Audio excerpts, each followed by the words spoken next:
നമസ്കാരം. വാഴ 2 സിനിമ കൊണ്ട് ഇറങ്ങിയിരിക്കുകയാണ്. വാഴ 1, വാഴ 2. വാഴ 1 ഒരു കോമഡി ചിത്രമായിരുന്നു. വാഴ 2 അതുക്കും മേലെ.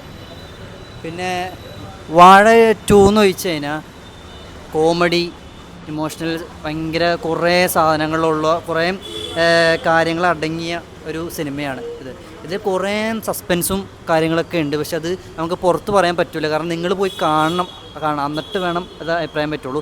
പിന്നെ ഈ സിനിമയിൽ ലാസ്റ്റ് ഇൻ്റർവെല്ലിൽ അതിന് ക്ലൈമാക്സിൽ കരയാൻ പറ്റണ കുറേ കാര്യങ്ങളുണ്ട്.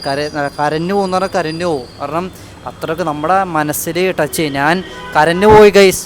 കാരണം അത്രയ്ക്ക് കിടുക്കാച്ച് സാധനം തന്നെ പറയും. ഇത് ഞാൻ ഇത് ഇന്നലെ മുതൽ ഇത് വാഴ 2 സബ്ജക്റ്റ് കേട്ടപ്പോൾ മുതൽ ഞാൻ ഭയങ്കര എക്സൈറ്റഡ് ആയിരുന്നു എനിക്ക് ഈ സിനിമ കാണാൻ. കാരണം എന്താണ് അത്രക്കും സ്റ്റുഡൻറ്റ് ഇവരെ ആഷിർ അവരൊക്കെ സിനിമ കാണണമെന്ന് പറയുമ്പോൾ തന്നെ അവരെ സിനിമ എന്ന് പറയുമ്പോൾ തന്നെ നമുക്ക് അറിയാമല്ലോ എത്രമാത്രം ഉണ്ടാവുമെന്ന്. അപ്പോൾ എല്ലാവരും ഈ സിനിമ പോയി കാണുക. നിങ്ങൾക്ക് ചിരിക്കാനും ചിന്തിക്കാനും ഉള്ള എല്ലാ കാര്യങ്ങളും ഈ സിനിമയിലുണ്ട്. അപ്പോൾ എല്ലാവരും പോയി കാണുക. Don't miss it. Okay, thank you, bye bye.